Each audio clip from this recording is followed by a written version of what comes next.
morning and good afternoon, everyone. I'm excited to be here today to introduce our SGS webinar, Should You Verify Your Carbon Greenhouse Gas Footprint?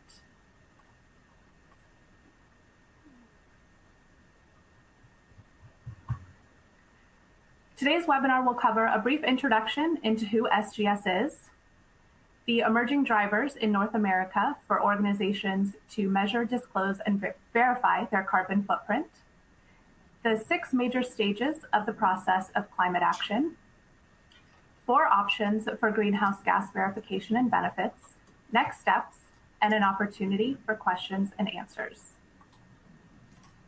My name is Kim LaFrancois, and I am the Regional Sales Manager for the industrial sector here at SGS. I've been in the TIC industry for nearly 10 years, working with many different clients throughout various industries. The other speaker joining me today is Adam Hammis. Adam is the ESG Director here at SGS and has 20 years experience as corporate ESG sustainability consultant, author, and instructor. Adam has founded multiple organizations and comes with an MBA with international education and leadership experience, integrating ESG, CSR, and sustainability into corporate strategy. Before I turn it over to Adam, I want to briefly tell you who SGS is and how we support you, the industries, the brands, and the suppliers. SGS is the world's leading inspection, verification, testing, and certification company.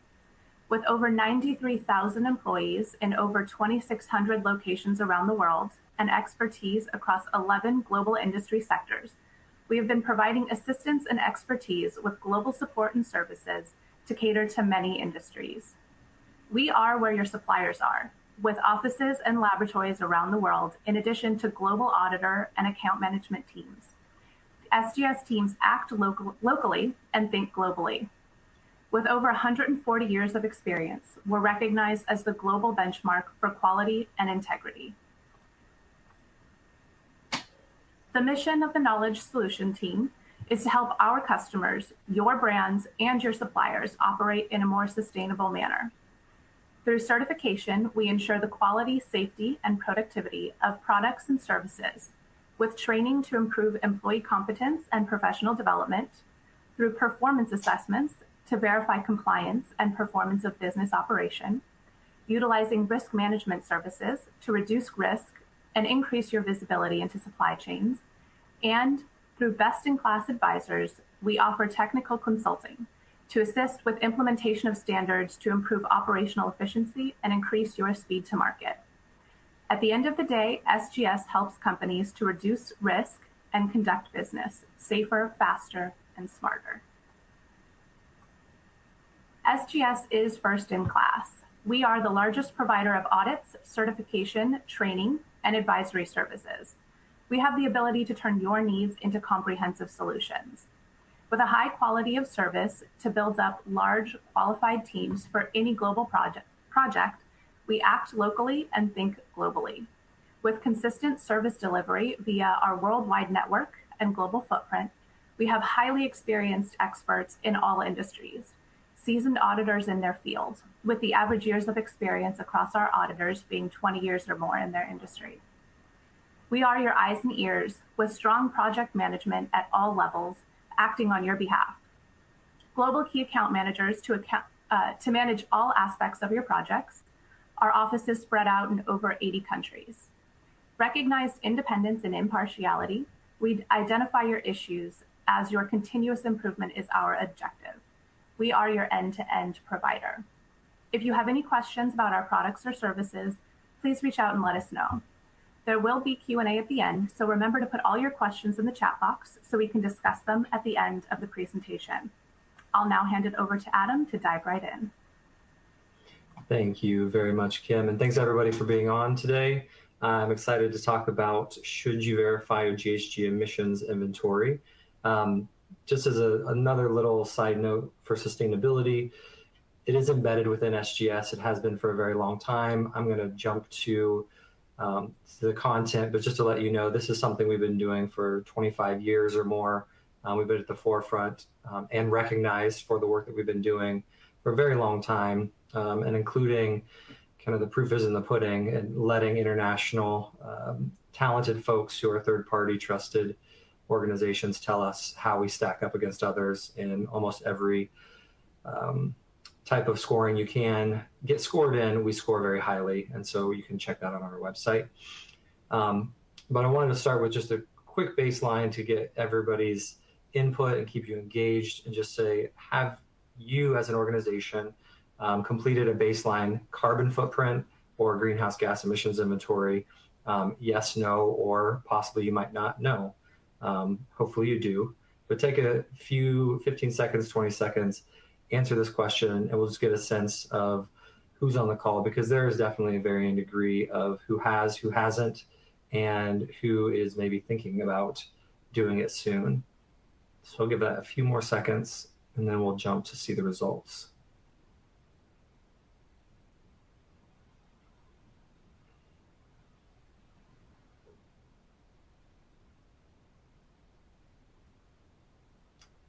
All right, 5, 4, 3, 2, 1. So, it's a very nice split. Some folks aren't sure yet. I'm sure if you saw a published article, or if you saw a published sustainability report, it would tell you whether you have one or not. But sometimes you haven't even done an annual sustainability or an ESG report. And so it is possible, and very likely sometimes folks just don't know yet. But I'd like to see that split on the call today. So hopefully we'll get a mix of good questions from different levels of experience. So first I want to talk about what's driving it, because these are the answers to the question.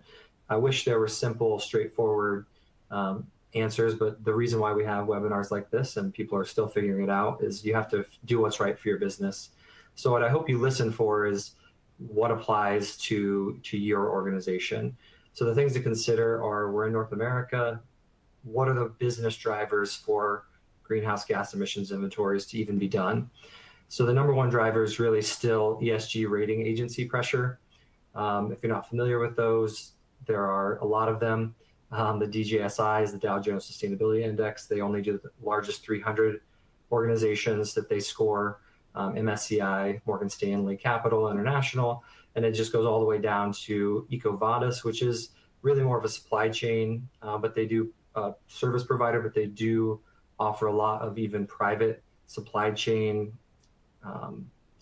entities, where there's small, medium, and large enterprises as well. A lot of these are just really large publicly traded companies. But because of that ESG pressure and the rating agencies, which have publicly disclosed information, that is driving a lot of what's happening, because within those scoring methodologies, which are often proprietary, and unless you're digging into your own report and looking for that or paying for consulting services, you really don't get to know the exact, how the sausage is made, so to speak. But what we do know is that weighting is almost always very high on climate. So any of the weighted scores, which are under E for environment, S for sustainability, and G for governance, we still see climate across the board being the number one environmental issue, and often the number one overall issue, even when embedded within those larger ESG scores. And so that is driving folks who want to improve their scores and know that climate and action on climate is one of the best and fastest ways to do that. And one of the first places you get started with your climate action plan is you have to do a baseline, or a carbon footprint, or a greenhouse gas emissions inventory, whatever you want to call it.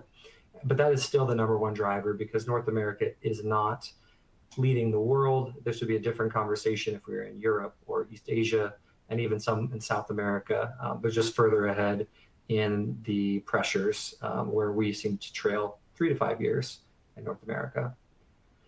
Driver number two is supply chain pressure. It comes directly from large customers in the supply chain, and it's a secondary effect of the first thing we discussed. These large brands, most of them are publicly traded.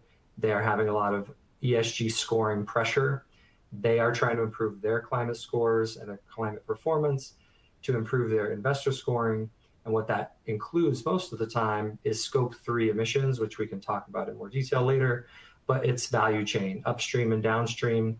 So these smaller, medium-sized companies are getting pressure from these larger publicly traded companies, because that's the only way for the larger brands to quickly improve their score, is to collaborate through the value chain.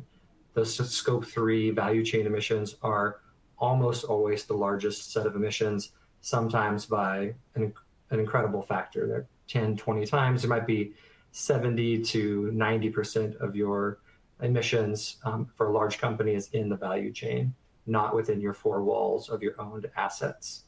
And so they will request, sometimes very nicely, sometimes in a mandate, that their suppliers disclose ESG performance. There's only a few ways to do that. The most popular are CDP and EcoVadis, which we'll touch on a little later. But CDP is very specific to climate, and it's one of their most popular platforms. And sometimes they'll limit it and say just report to CDP. Some of those mandates that we see from the larger brands into their supply chain are actually looking for broader scores, which include climate, but they are baked into their environmental score. Like EcoVadis, it's very popular. It has an E, an S, and a G score, as well as a supply chain score. And so those are just two, if you're looking for examples, platforms. So that being the number 2 pressure. Then we go to number 3, and this surprises some people, but regulatory pressure is not really and hasn't been the driver in North America.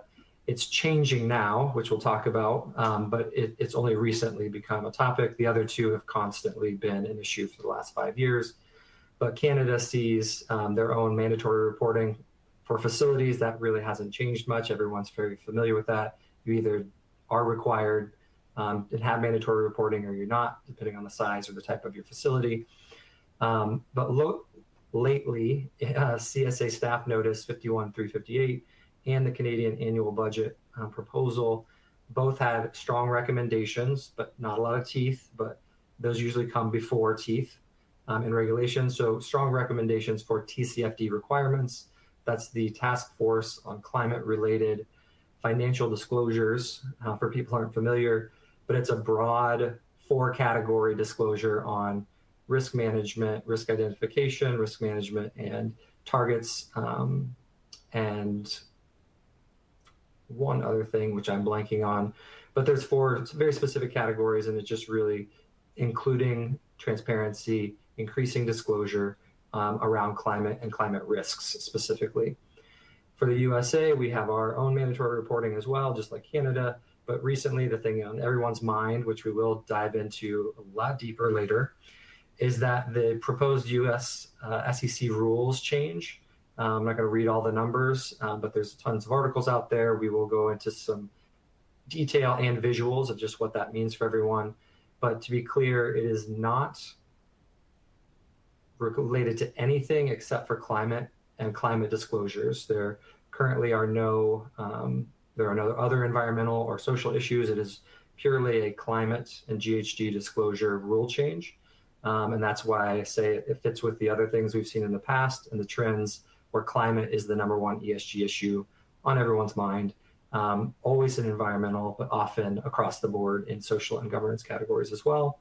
And so this is creeping up and new, and people are kind of, I hate to say scrambling, because you can't just read the proposed rule changes, and we'll go through it with some clarity today, but it's not anything, and we hope people don't get too, don't scramble too much. And we hope to give you some clarity and ease your mind about what it's going to mean for everyone. But that is really why regulation only recently in North America has kind of even made the list. Driver number 4 is consumer pressure. Just customers, definitely we're talking about with the consumer, not business pressure. But it was once a niche market. If you've heard of the LOHAS, it's called the Lifestyles of Health and Sustainability. It's a consumer segment that has grown rapidly. It only came online back in the late 90s, and we started measuring it, and different agencies now have very strong indexes where it today represents $546 billion market share. You can see that it was started very small in the single digits. Now in the USA, for instance, it's 23% of the market. And LOHAS, I hate to say this because I probably fit into it, but it's more of the selfish sustainability. That's why health and sustainability is the trend. It's a lot of personal things that impact us as individuals, but it does bleed into some more idealistic, make the world better, be more environmentally and socially responsibility, but it definitely started in more of like personal health and well-being, and has grown to include the sustainability portion, but it's increasing rapidly, definitely 10% annually in the US. And so we're seeing this from a consumer perspective be how companies want to definitely capture new markets and not lose market share by being outcompeted in different environmental and social characteristics of their products and services. If you look at a recent McKinsey survey, 70% of consumers say they're willing to pay more for a green product, especially if it has price parity, if it performs just as well as a non-green product. And about half of companies surveyed stated that their business growth was actually driven mostly by sustainability initiatives. Again, that's entering new markets with segmented or brand new sustainability related, environmentally or socially responsible products and services.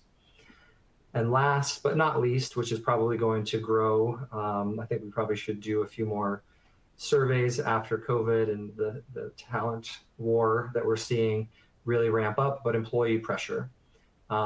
It's number 5 today. I would suggest probably higher even soon. But a 2020 Unilever survey of 2,000 UK-based office workers said that 83 of them thought their employer was not doing enough to tackle sustainability and climate change, while 65% said they would prefer working for a company with stronger environmental policies. And then in 2022, which is still pretty recent, so IBM's Institute for Business Value survey, 16,000 employees in 10 different countries, and 67% said they were more willing to apply for and accept positions with a company they felt was sustainable. And so really seeing it not be the only factor, it's usually second or third, but it definitely plays a role in employees and where they choose to work and who they choose to go give their talent to, which is becoming an increasing issue in the hunt for talent. So those are the drivers. They're not the only ones, but they're the top 5. And so just to get a baseline for people on the call, I would ask, what do you think, or maybe you already know if you're in marketing research, what's your organization's #1 business driver for climate action? Why are you even considering it? What would be the top thing? Is it you're being rated with ESG scoring? Is it supply chain pressure? Is it the new regulations that you're seeing or some old existing regulations I didn't mention? Is it your customers, your consumers telling you that they want to see more? Or is it your employees or possibly your potential employees if you're trying to really attract different or new talent? I'll give that a few seconds for everyone to participate in.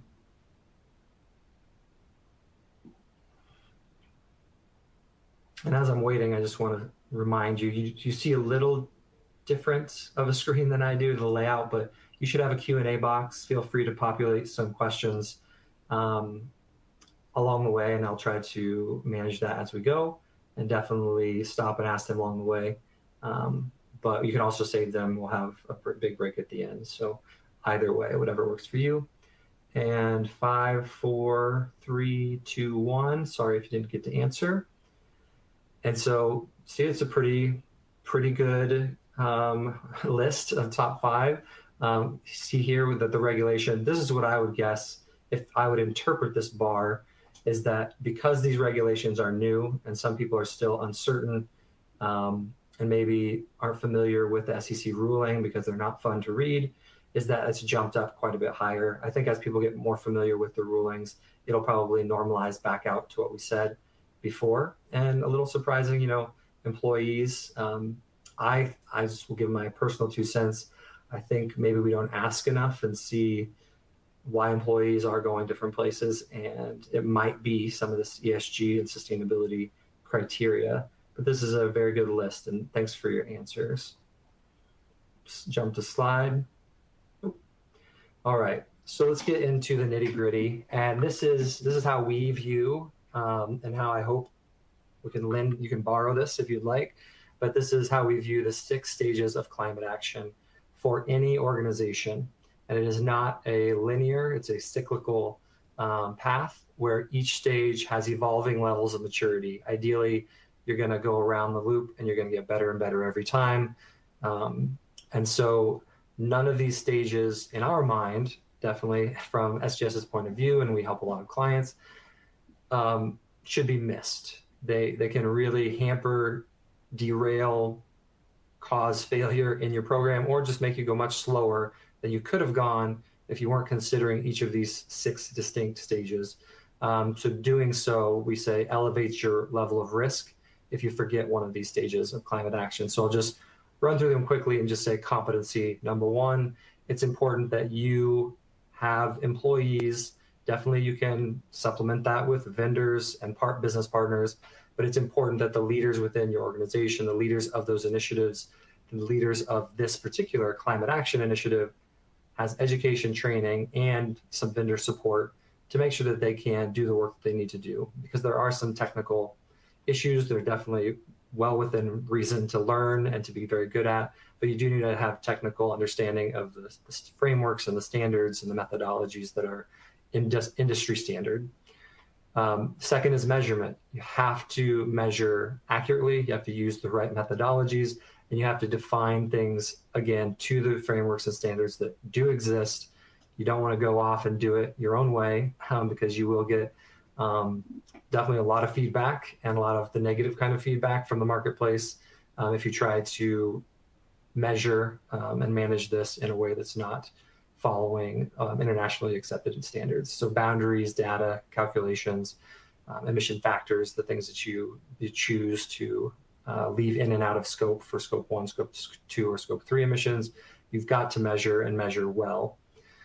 3 is verification, which we are going to talk about. That's really what the webinar is about. But I'm going to talk about the term verification broadly so that you don't feel like we're trapping you into saying you need to hire SGS and that's the only way to go, because there's an evolution and a maturity in the stage of verification, and we want you to understand so you can start your journey now and get better. Don't think it's all or nothing.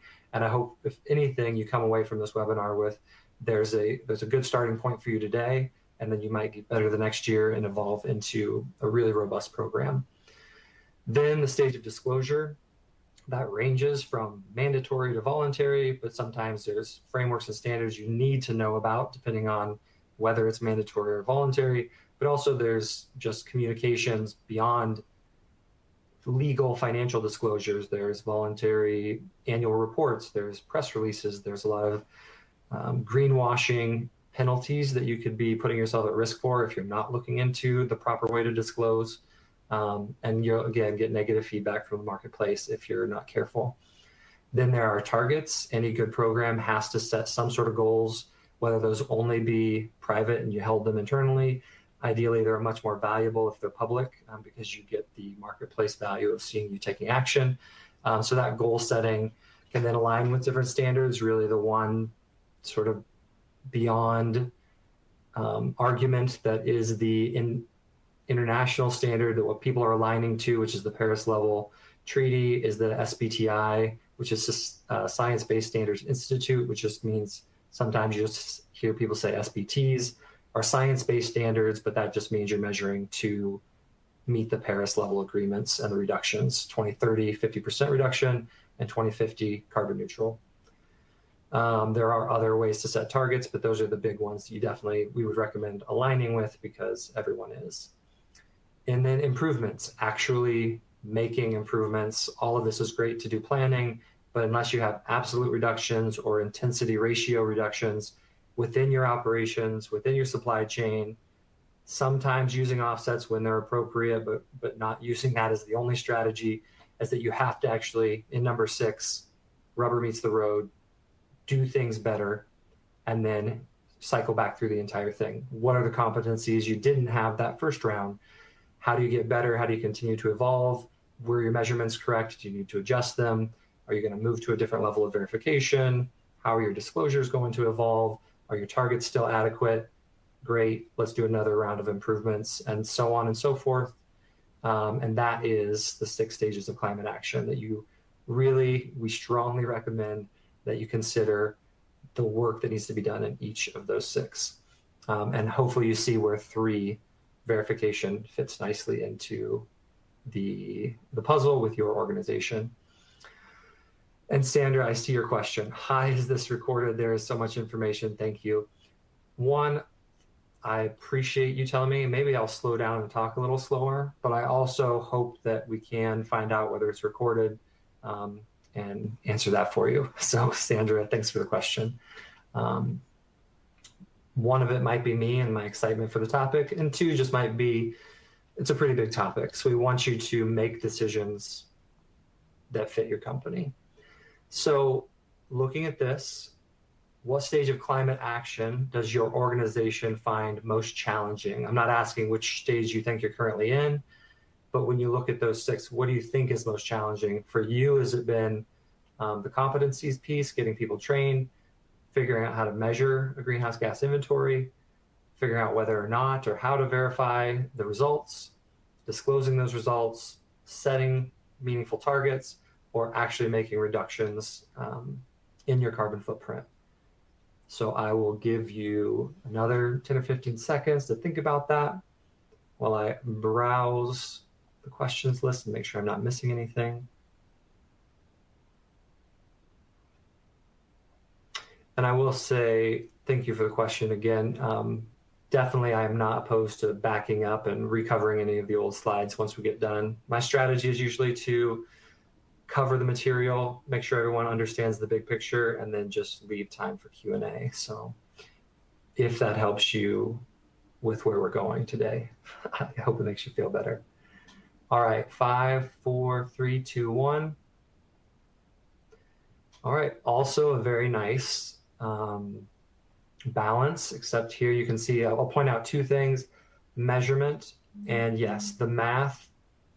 I don't think it's hard, but it takes something. It takes something to learn greenhouse gas accounting principles and methodologies, and I think that's why we see this very nice green line sticking out. Targets, my hope is that is because there is such strong alignment with the Paris level agreements that's just where the marketplace has gone and continues to go. So I think that most people, whether you know how to hit those targets, most people are just comfortable that those are the targets everyone expects. And I've got a really good question from Mike. So comment, not a question. Missing topic is resources. Many orgs just adding this onto compliance and sustainability staff. That is a fantastic, fantastic comment. So Mike, I don't want to misconstrue your comment. What I think is at the root of that is step 1 is the competencies. I think if you treat climate action as if it's its own, I hate to say simple, but if it's just like energy efficiency, or if it's just like some other initiative, climate action is an umbrella that covers so many initiatives, and therefore it's trying to normalize things like energy, water, waste, fuels, all into one normalized metric, which is tons of carbon dioxide equivalents. So that's where the complexity comes from. If you were to separate any one of those out on its own, not so complex, and it makes sense that people just think that they're gonna kind of like add it on or say, hey, why don't you also handle this?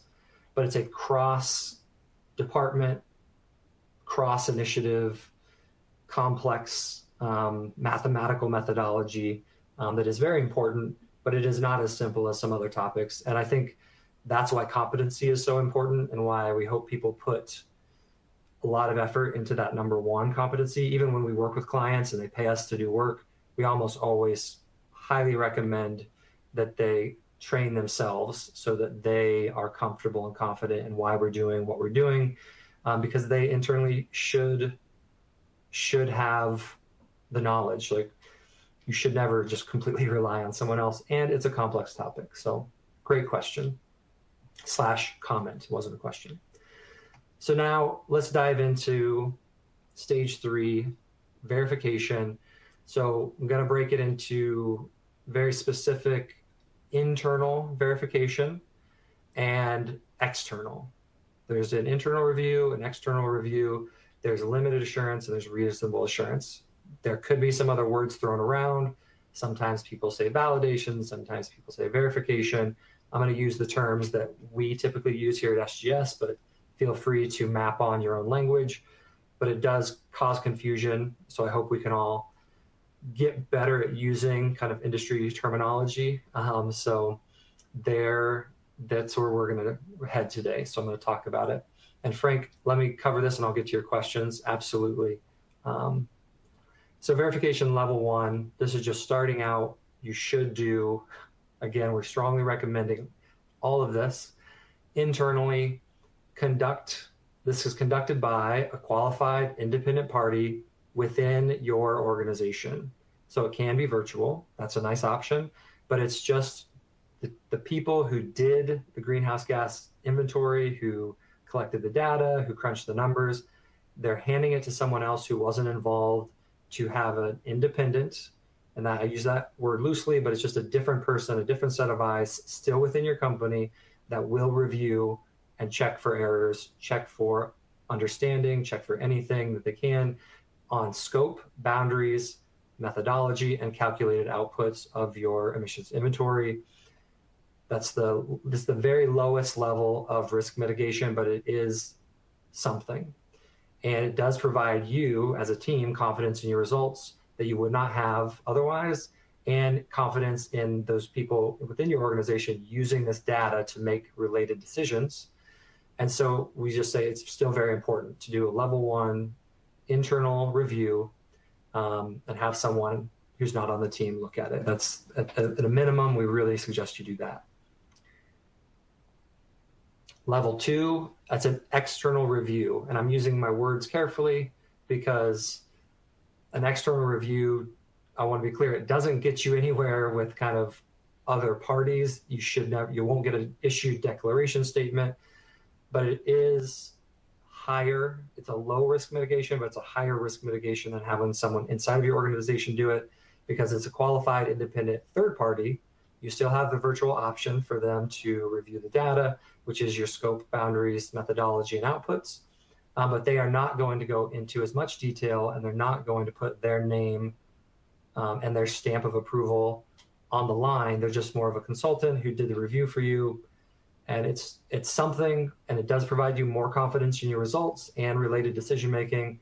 But again, you don't get that coveted piece, which we're going to talk about next, which is assurance. Definitely in the financial sector for publicly traded companies, this is kind of meaningless to your investors and to other stakeholders, but it is still a good second step if you're working your way up to evolve to what is next, level 3 and level 4.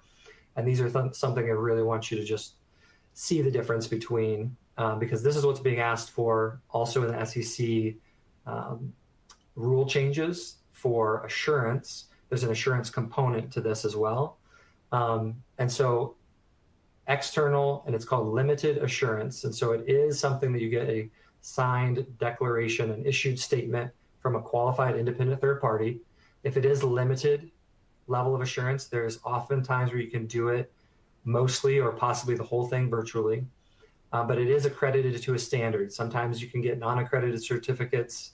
We are moving to the world of accredited. That's just the way it goes. So even if you see a non-accredited, that's another evolution where you're probably going to move to an accredited certificate. And that's what people eventually want to see. And the accredited just means that an accredited agency has been also checked by a third party. So your third party has been checked by another third party, which is typically the IAF, and they have verification standards and assurance standards worldwide that companies need to follow, and they need to have the competencies themselves and the processes in place to be a qualified independent third party. When they verify specifically emission sources for greenhouse gas emissions, there's usually what's called a boundary for materiality, not to be confused with material issues under ESG, but material is emission sources that are 10% or greater in that pie chart of your total emissions. All of those are going to be evaluated, but you typically have a lot of trailing edge, smaller stuff below that they're just not as significant. So they're not going to evaluate or verify anything under the 10% mark. They're going to get the big stuff. And what you'll get is a negative declaration. It says, we did not see anything that leads us to believe that this is wrong. is the simplest way of saying it. It kind of sounds like a double negative, but we did not see any evidence that what is being disclosed by this company is incorrect. So it sounds weird, but we'll flip it around for the next one. And the benefits are definitely medium risk mitigation, probably a significant step higher than level 2, but still only in the medium phase, because like we said, we leave out a lot of trailing emission sources, and we're going after that negative statement. You do get a certificate that is to an internationally recognized standard, which is very useful. You do get to improve your ESG scores because almost universally, again, these are proprietary scoring agencies that do this, but typically what you'll see is getting a greenhouse gas emissions inventory is a big jump in your score. Getting assurance for that to assure that it is correct, limited is a boost, and then reasonable assurance, which is next, is even a higher score increase because they're really targeting investors. And investors don't want to go learn how to do greenhouse gas emissions inventories. They just want to know that a third party gave the highest level of assurance that this is true. And so that's why the scores improve. And you're really looking at investor and creditor confidence, not your own confidence in the numbers, but investor and creditor confidence in the results and related decision making from those results. And again, I'll give you a few examples. All the standards that you can usually certify to, these are just meaning that when you disclose your calculations of how you got your emissions inventory or your carbon footprint, these are all the different standards that you could use. Typically, greenhouse gas protocol for a long time was the only game in town. ISO is sort of taking over for that. It's based strongly directly off the greenhouse gas protocol, although there are some differences, but ISO is kind of the internationally recognized place to go to for all standards. TCFD came along. Again, we said that's more of risk assessment, but they do have one of their categories on targets and measurement. ISAE is more of a greenhouse gases fit under them. ISAE is typically looking at an entire sustainability or an ESG report, but they do have a 3401, which is specific to climate. And again, it's based very strongly off of ISO and greenhouse gas protocol. And then science-based targets, like we said, the only thing the standard is for, it's not for your calculations as much as it is for how you use those results to set targets and do those targets align with the Paris level treaty. But all of these are standards that people follow, and you can get a certificate for any and all of them. Then if you look at the scores, these are the agencies that we talked about, MSCI, ISS, Sustainalytics, EcoVadis, CDP. They do differ. CDP on the end is the only one that they have a very specific climate questionnaire. So it's only climate if you're doing that particular questionnaire, whereas all of the other 4 that you see here are folding in your climate score into a larger environmental score and or risk score. And then there's an S and a G component to that as well with social and governance. So these 4 are ESG broad sustainability scores, and CDP is a very specific climate score if you're doing the climate questionnaire. And like I said, the general universal principle is you will improve your score if you calculate your emissions inventory. You will get a better score if you do limited assurance. You'll get an even better score if you have reasonable assurance, which we're going to talk about next. And then if you continue to make improvements, you'll continue to see your score improve. And by improvements, I mean reductions in greenhouse gas emissions. So that's a lot of stuff. And reasonable assurance is the last piece. So verification at level 4, again, this is external. Reasonable, again, is almost all the same things, but the key things are highlighted. Again, a qualified independent third party. I think there are some exceptions, but I will say that almost without doubt, you should expect an on-site audit. There needs to be some on-site audit. There probably is random, very strange exclusions, but I've never seen one. And so almost always there's an on-site audit included. It is accredited to a standard or not accredited. Again, we're moving quickly towards accredited in almost all of these.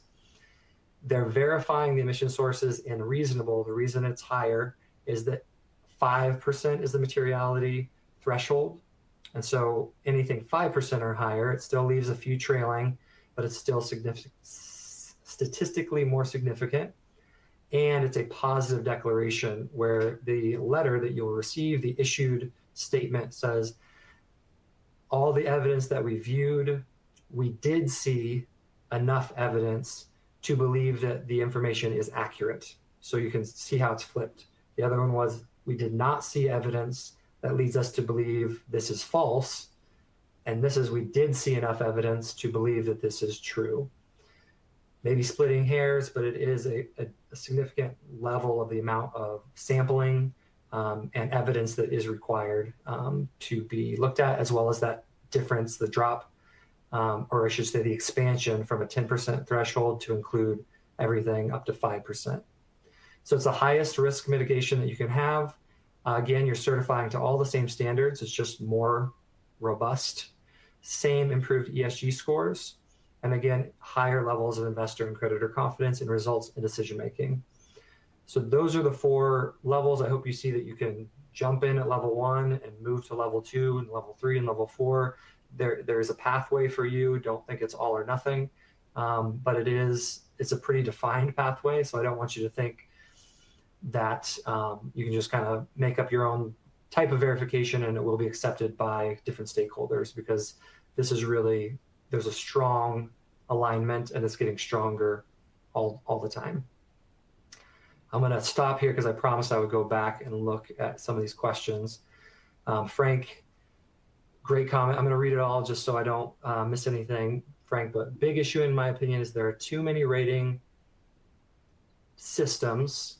Is there any effort in the ESG community in standardizing statistics and ratings so that when we look at reports that companies release, it is much easier to see what their impact is? I would like to start moving toward reporting, but with the amount of emojis and ratings out there, it's difficult to make sure that people read the report, that people who read the report can actually understand the impacts. So unpacking this, 1, you're not alone. I'll tell you again, this is my opinion. If you look at the history, I'm a sucker for historical evolution and how things are unfolding and where they're heading. It was sort of inevitable where there weren't enough rating systems, because you rewind, to the 90s, there just weren't any rating systems. So we live in a competitive capitalist society, and we had a lot of emerging separate, mostly investor groups that wanted to make investment decisions. And so they just started creating their own scoring systems, and it was really tailored to whatever investor group was currently with them. So whatever that group of investors believed in, that's how their rating system was created. It was far less transparent back in the day. And therefore, a lot of things popped up. Many of them have gone by the wayside. There's probably hundreds, if not thousands, that we've never even heard of. But the ones that stood the test of time served larger groups of investors, definitely more money that was being invested around the world, and they had good transparency at some level, even though they were pretty proprietary. And they started actually causing these publicly available standards and frameworks, which are different. Like TCFD is a publicly available standard. It's not open source, like you can change it, but it's 100% transparent. You can see the whole thing. You can participate in the process, and there's methods for changing it year after year and having it evolve. Where the others, it's like the investor group, a private entity with not a lot of transparency. They make tweaks every year, but you don't really know why. And so what's happened is a lot of them have gone by the wayside. A lot of the public standards have all merged into one another, where SASB, TCFD, sorry for throwing out all these acronyms,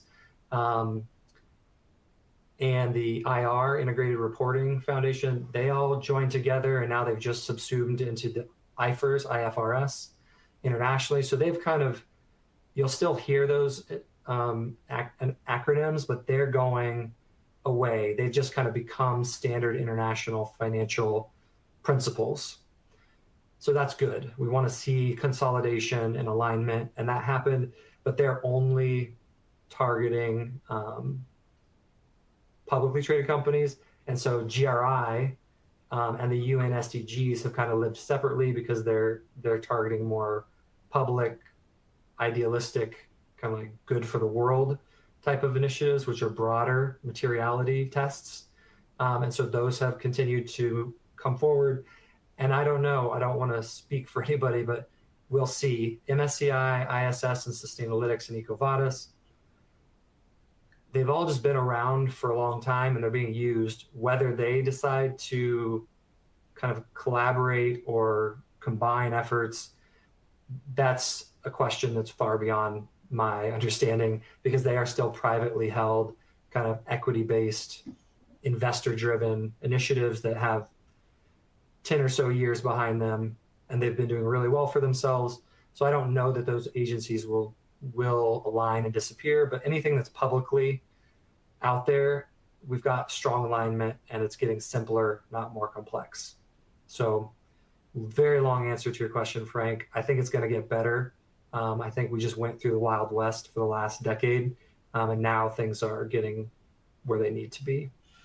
One more question before I jump to the next thing, which is a summary. Mike says, how would you evaluate less than or greater than 5% if a data set is incomplete, missing a small source? So that's a great question, Mike. In a verification, it's kind of like doing a math problem where there's order of operations, like you always multiply before you add or subtract. In verification, you always do broad standard compliance. Did they follow the standard in principle first? And if they pass, like yes, they follow the standard, then you verify the calculations.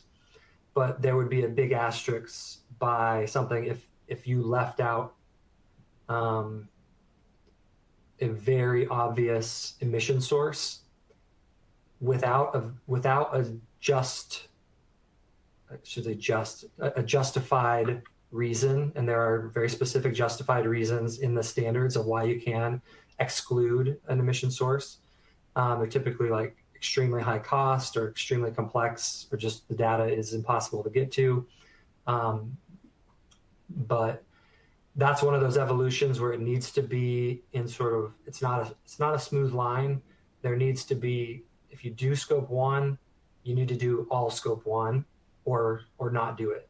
And if you include scope 2, you need to do all of scope 2 or just don't do it. And if you do scope 3, in the past, it was a little more flexible. Typically, if you're missing a source, it's going to be in scope 3. And what you would do is just not verify scope 3 emissions in the value chain. You would verify your scope 1 and scope 2, and you would just ask for feedback, which is what's called a management report. You get a statement from the verifier, which is really for your report. It's for external parties to say, we did this, and here's what we saw, here's our declaration.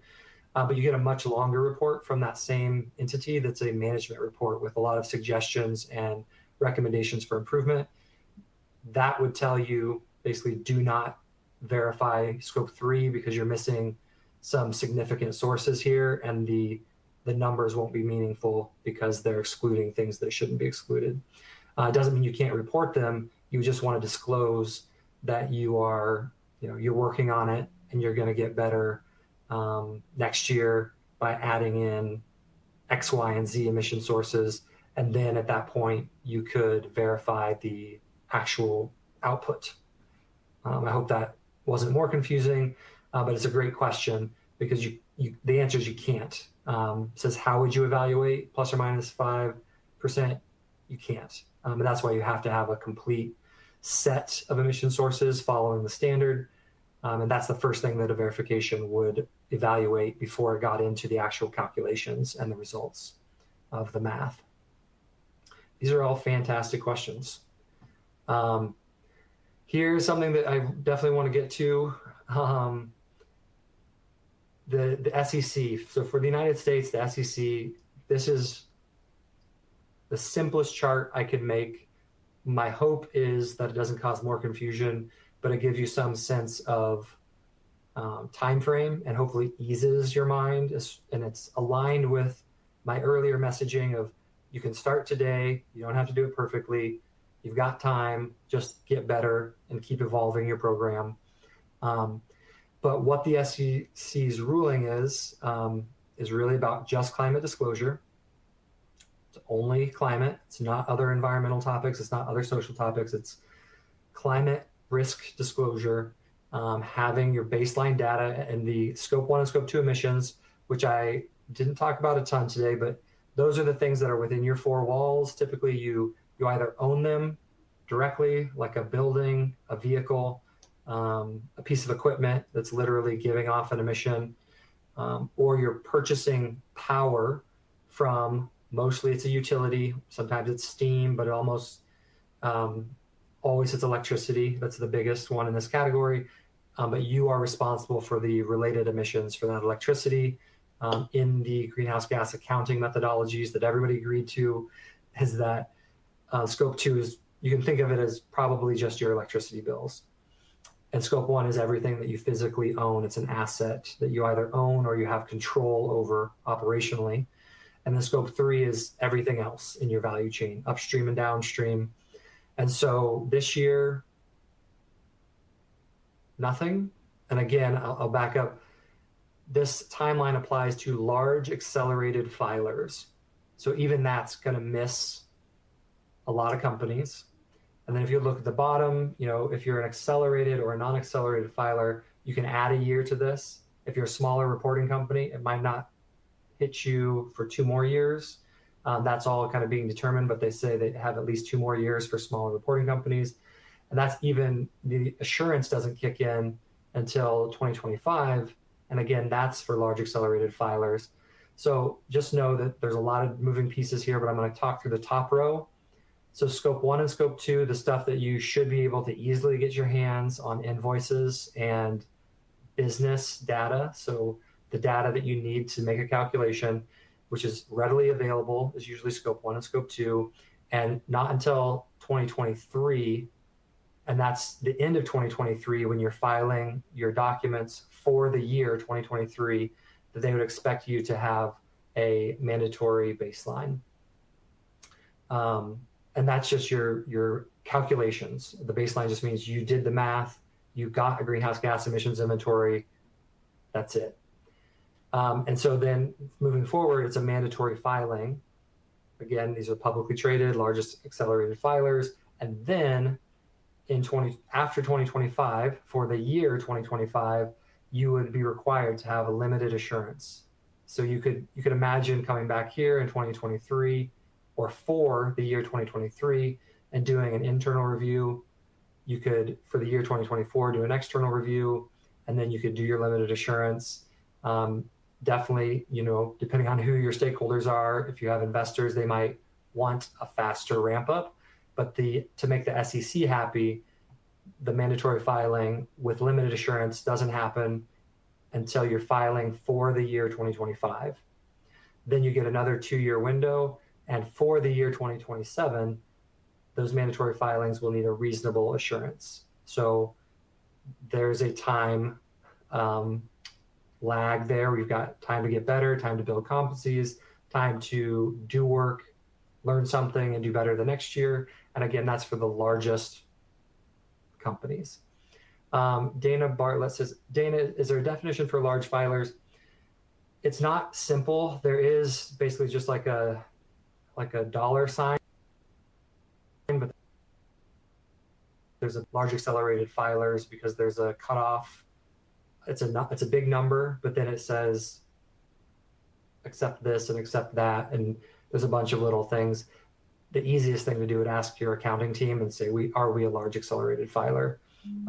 So that's my recommendation. I just don't want to say something because it will be wrong and it won't apply for all the different exceptions that exist.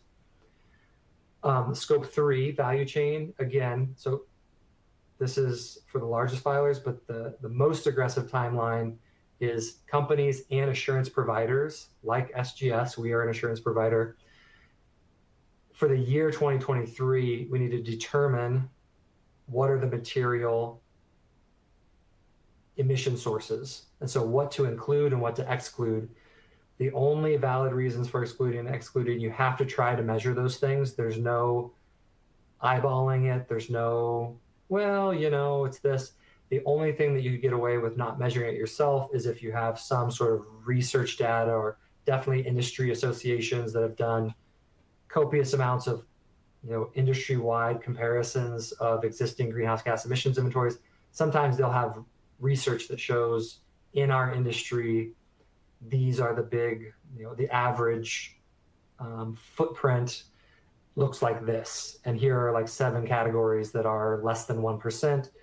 That doesn't always exist. And so the easiest or the most straightforward thing to do is just to measure it yourself and make sure you look at what's in scope and what's out of scope for you. And then you can exclude it moving forward. But it's up to the companies themselves and the assurance providers to determine materiality for the year 2023, and then for the year 2024 to start including their scope 3 emissions calculations within their filings. I see a couple of questions. I'll jump to those quickly after this. Then you have, for the year 2025, expected limited assurance for scope 3 emissions, and then a year off, basically, to do the same thing you just did. And then for the year 2027, scope 3 reasonable assurance for your scope 3 emissions. Again, come down here, you can add a year if you're not a large accelerated filer. You can add 2 years to this to smaller reporting companies. And then for assurance, you're just adding 1 year if you're an accelerated filer, and there is no requirement. So this is what I think puts a lot of people at ease is currently, now I'm not saying there is no requirement for other stakeholders, or if you want to score well on ESG scores, I'm saying the SEC will not come after you for their requirements if you are a smaller reported company or a non-accelerated filer ever. Currently, with the way the rules are written for assurance. It's really for accelerated and large accelerated filers. If you're getting supply chain pressure, that's where it's going to start influencing you as a small, medium-sized company. You will still get large customers who say, hey, we want you either to just improve your score generally, and you know that one of the best ways to improve your score is to get assurance, or they'll just say, we expect assurance. And there's either discounts to reward you for that, or there's penalties to not reward you for that because they've started asking their supply chain to fill out surveys every year. But for the SEC, there is no current assurance requirement for non-accelerated and smaller reporting companies. Sarah says, apologies if you covered this, but is this SEC change still in the proposal phase? Is it in the mandatory phase? Great question. So Sarah, this is, for everyone, this is the last I knew, which I don't think has changed. This is still in proposal. The expectation is that it will go into effect in December of this year. And that's what these timelines are based off of. The expectation is also that there will be one or more legal challenges to this.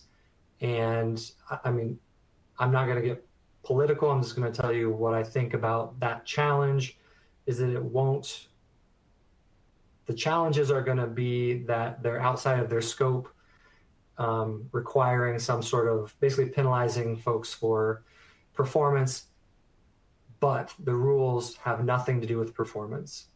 There is no performance requirement. There's no, you could be the worst polluter and greenhouse gas emitter, and all you're doing is verifying that is your polluting level. So there is no performance component to this. It is purely a disclosure.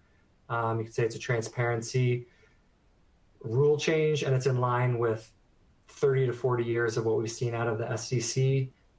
Anything that they have found to be relevant, they often avoid performance measures, but they love disclosure requirements. And so more disclosure, this is one issue that internationally, it's undeniable that the investor community is asking for it. Definitely the largest amount of money in the institutional investor community is asking for it. So what the SEC is ultimately doing is meeting the request of these large institutional investors globally. So I can tell you that I don't think it's going to have a legal basis, but it will be challenged, and it might be delayed, but I don't think that it's going to delay it that much, if at all. And that's just Adam Hammis's 2 cents. So I hope that helps. So all of that being said, what level of verification does your organization have in place? I'm just gonna skip it because we gotta go. Consider the business drivers for your company. Consider the stages that you're in. Consider the levels of verification. And if you need help, just know that greenhouse gas training, we are a fantastic trainer. In competencies, we have the SGS Academy with multiple modules. We even have, you can train your own staff to become lead auditors themselves. We have a November set of these coming up. Go to SGS Academy. There's links in your website view that you have as an attendee. We have ESG sustainability solutions, definitely in the greenhouse gas service sector, as well as ESG sustainability services. Call me, contact us. We'd love to go through this with you about what we can offer as a company. And we also have right now 50% off our new and improved ESG sustainability training, which is also modular. There's a half-day course that's the fundamentals for anybody. But then we dive into materiality and strategy for leaders, management and execution for people running those initiatives day to day, and disclosure and communication for a lot of people: communications, legal, marketing, sales, as well as investor relations folks. And so these are all coming up very soon in September, and they're half off right now. So go to the SGS Academy and search for ESG, and you'll find all those. And that's it. Sorry for taking a minute, too much of your time. Thanks, Kim, for the intro. Thanks to everybody for attending. It's a wonderful group of people today. And if you have additional questions, everyone will receive an email with the recording afterwards. So great. You'll have my email, you'll have Kim's for sales conversations and technical conversations. Definitely reach out to us. And I wish you all the absolute best of luck in your climate action journey. And if we can be of help, we would love to. Thank you. Have a great day.